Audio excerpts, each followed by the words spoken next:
খালেদা জিয়ার সুস্থতা কামনায় লালমাই উপজেলা স্বেচ্ছাসেবক দলের দোয়া মোনাজাত। গাজী মামুনের তথ্যচিত্র দেখুন বিস্তারিত। হাসপাতালে চিকিৎসাধীন বিএনপি চেয়ারপারসন খালেদা জিয়ার দ্রুত সুস্থতা কামনা করে কুমিল্লার লালমাই উপজেলা স্বেচ্ছাসেবক দলের উদ্যোগে দোয়া ও মোনাজাত করা হয়েছে। শনিবার 6 ডিসেম্বর বাদ আসর কুমিল্লা দক্ষিণ জেলা স্বেচ্ছাসেবক দলের সদস্য হুমায়ুন কবির শরীফ মেম্বারের সভাপতিত্বে ইউনিয়নের মাতাইন কোর্ট কমপ্লেক্স মাদ্রাসা মিলনায়তনে এ দোয়া অনুষ্ঠিত হয়।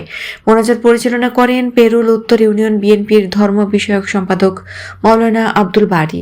দোয়া মোনাজাতে অংশ লালমাই উপজেলা স্বেচ্ছাসেবক দল নেতা মোজাম্মেল হক, উপজেলা স্বেচ্ছাসেবক দল নেতা আব্দুল্লাহ আল মাহমুদ অপু, উপজেলা স্বেচ্ছাসেবক দল নেতা শামীম হোসেন, বাকুই উত্তর স্বেচ্ছাসেবক দল নেতা শফিকুর রহমান, ভুলুইন দক্ষিণ স্বেচ্ছাসেবক দল নেতা কবির হোসেন, বাকুই উত্তর স্বেচ্ছাসেবক দল নেতা সুহাগ ভূঁইয়া, ভুলুইন দক্ষিণ স্বেচ্ছাসেবক দল নেতা মাসুদ মিয়াজি, স্বেচ্ছাসেবক দল নেতা জাকির হোসেন, পেরুল দক্ষিণ স্বেচ্ছাসেবক দল নেতা ফারুক হোসেন, বাগমারা দক্ষিণ স্বেচ্ছাসেবক দল নেতা জাকির হোসেন, পেরুল উত্তর স্বেচ্ছাসেবক দল নেতা জুবায়ের হোসেন, স্বেচ্ছাসেবক দল নেতা হাবিবুর রহমান, রুবেল হোসেন সহ মাদ্রাসার শিক্ষক ও শিক্ষার্থীরা।